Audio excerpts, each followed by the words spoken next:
Hi, magandang umaga po sa inyong lahat. Kamusta po kayo? Ngayon po ay magbibigay ako ng munting mensahe muna sa inyo for the first reading para muna po sa inyo ang akin pong babasahing mensahe. No? Gagamit po ako ng monology at gagamit po tayo ng Soul's Journey para ma-interpret po natin kung ano po ang gustong paratingin po sa inyo ng ating Divine Universe. Pili muna po tayo ng 10. Yan. 1, 2, 3, 4, 5, 6, 7, 8, 9, and 10. Okay.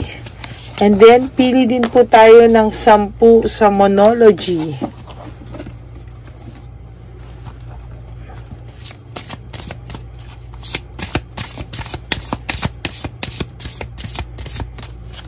Okay.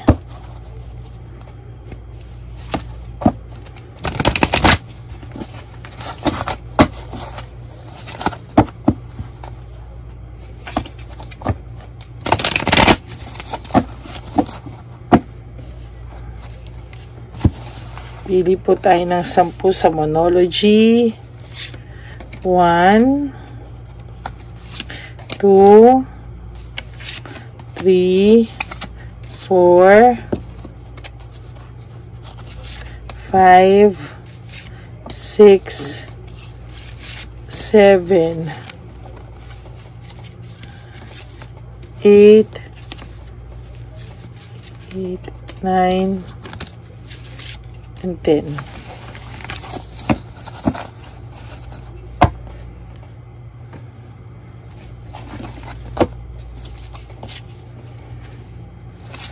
Okay, game po.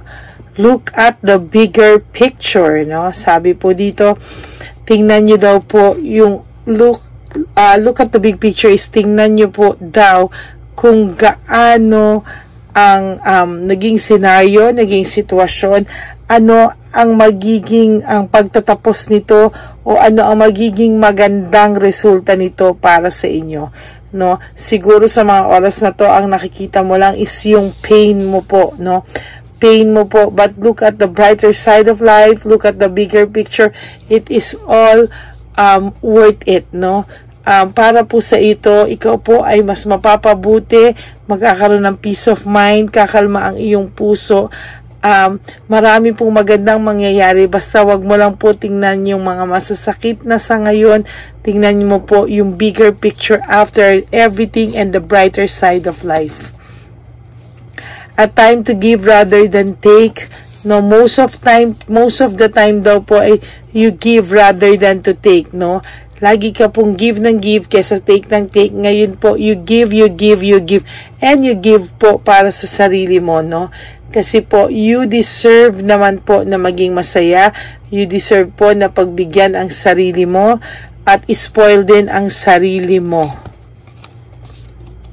You are good enough para po sa inyo na mga nawalan ng kumpiyansa sa sarili, na para po sa lahat sa inyo na bumagsak ang self-esteem. Don't you worry po, no? Because you are good enough. Binigyan ka na po ng Divine Universe talaga ng assurance na you are good enough, kapatid. You are good enough. Your hard work is paying off. Lahat po ng mga paghihirap mo ngayon na hindi ka na nasasaktan ka, niloloko ka, lahat po at ngayon ay nagsasakripisyo ka na wag mong kausapin ang lalaking ito, lahat. Sa totoo lang po ngayon ay nahihirapan ka pa, pero sooner or later po magiging maayos ang lahat and your hard work is paying off. Luck is on your side, no? Lahat po ngayon ay magiging ayos, no?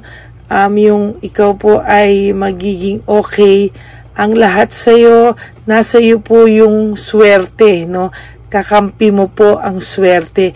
Ngayon po, lahat ng blessings ay matatanggap mo na wala po yung harang, no, ng bad aura, ngayon po, it's all good aura coming in, no.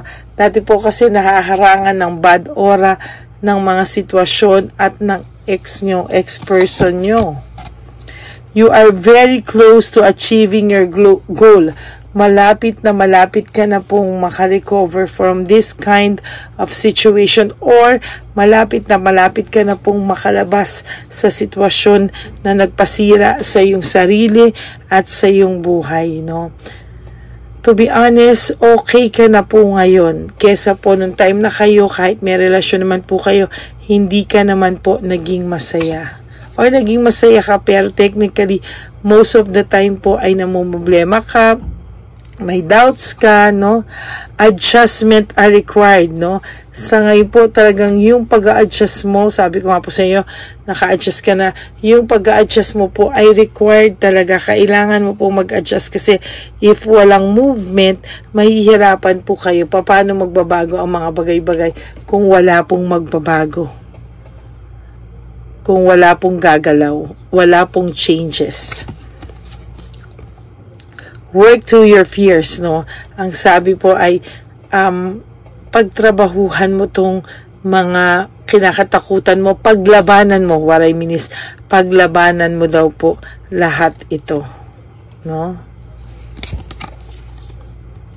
A new start is coming. You have to start your own life.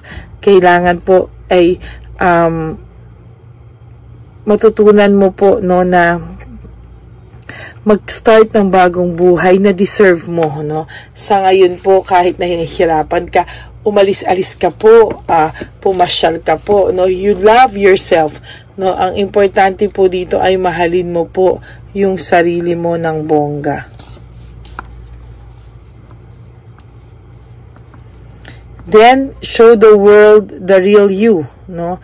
Kailangan po ay yung ayan, show the world the real you. Kailangan ipakita mo sa buong mundo na ikaw po ay totoo. Walang halong kaplastikan. Why? Kasi po, sa totoo lang po, no, to be honest with you po, no, sila po ay panay kaplastikan.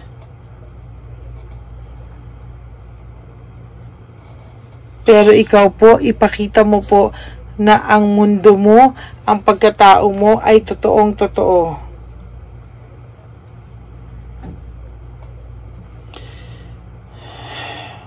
Niraramdam ko po yung energy nyo.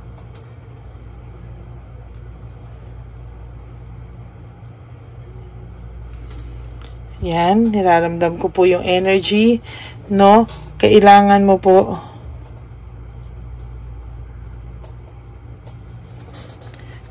show the world the real you. Panay kaplastikan po yung mga ibang tao, si Chabelitang Palaka, pero ikaw po, ikaw ay totoong tao. Ipakita mo sa mundo na totoong tao ka.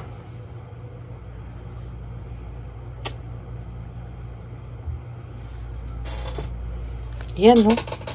Kumbaga, wag ka pong gumaya sa kanila na ikaw po ay magpapaka-plastic. No, no? Pakita mo pong ikaw ay totoong tao. Empathy. Ay open to seeing both sides of situation. Ikaw po kasi malambot din yung puso mo, no? Para kang tinitingnan mo yung side mo, si side nila. Minsan, sometimes, kahit na mali, ginawang ka na ng mali, pero ang gusto mo pa rin gawin ay tingnan, bakit niya nagawa yun? Binibigyan mo pa ng rason yung tao, bakit niya nagawa sa'yo. Ganon kakabuti, no?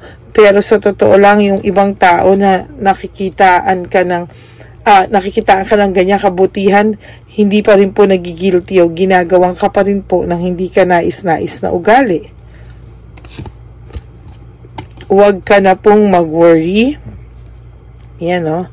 Because yung pag-worry po, walang mababago, no? Sa pag-worry mo, yun at yun pa rin po ang mangyayari. You better face your worries and you better face your fears. Adversity. I accept the challenges challenges are the best way to learn. Lahat po ng nangyayari sa buhay mo ay may magandang lesson na iiwanan sa iyo. Imagination. Imaginein mo po na yung buhay mo ay wala pong kahit na anong stress. Imaginein mo po at hilahin mo yung good vibes sa iyong buhay, no? Only think of the positive side of life, brighter side of life, good aura. Labanan mo po at paglabanan mo po na huwag kang pasukan ng mga bad energy. Okay. Ang isa pong mistake o ang nangyari po sa iyo ay hindi failure, but an opportunity po para matuto ka, an opportunity to love yourself even more, to dream even more, and to, ayusin ang buhay mo even more. Kung hindi daw po naging honest sa iyo ang mga tao sa paligid mo, but at least you are honest with yourself. Huwag ka raw pong malulungkot. Loneliness, I know that I am never alone. Know that and feel that the divine universe and our almighty God will never leave your side, no? Huwag mo pong kahit kailan isipin na ikaw ay mag-iisa, because hindi ka po mag-iisa. Kahit po ngayon na free ka, you have freedom, you have the power and free will to create your own happiness. Ngayon mo po pakita sa sarili mo na ikaw mismo hindi mo iiwanan ang sarili mo. And yung judgment, I understand that everyone has their own unique path and challenges. Lahat po ng nangyayari sa tao ay may sarili pong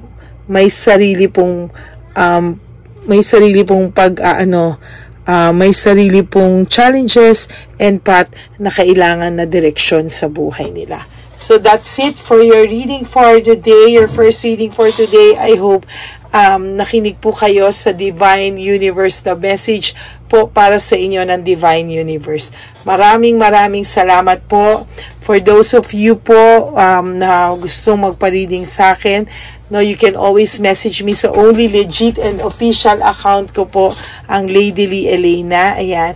So, dyan nyo po ako makukontak, no? Maraming salamat po sa lahat sa inyo, to all my Lady Elena friends, family, and subscribers. I love you all from the bottom of my heart.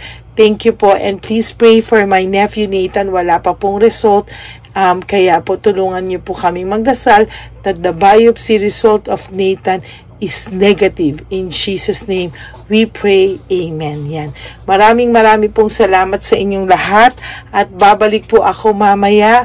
Please, no skipping of ads. Tulong nyo na po sa akin yan.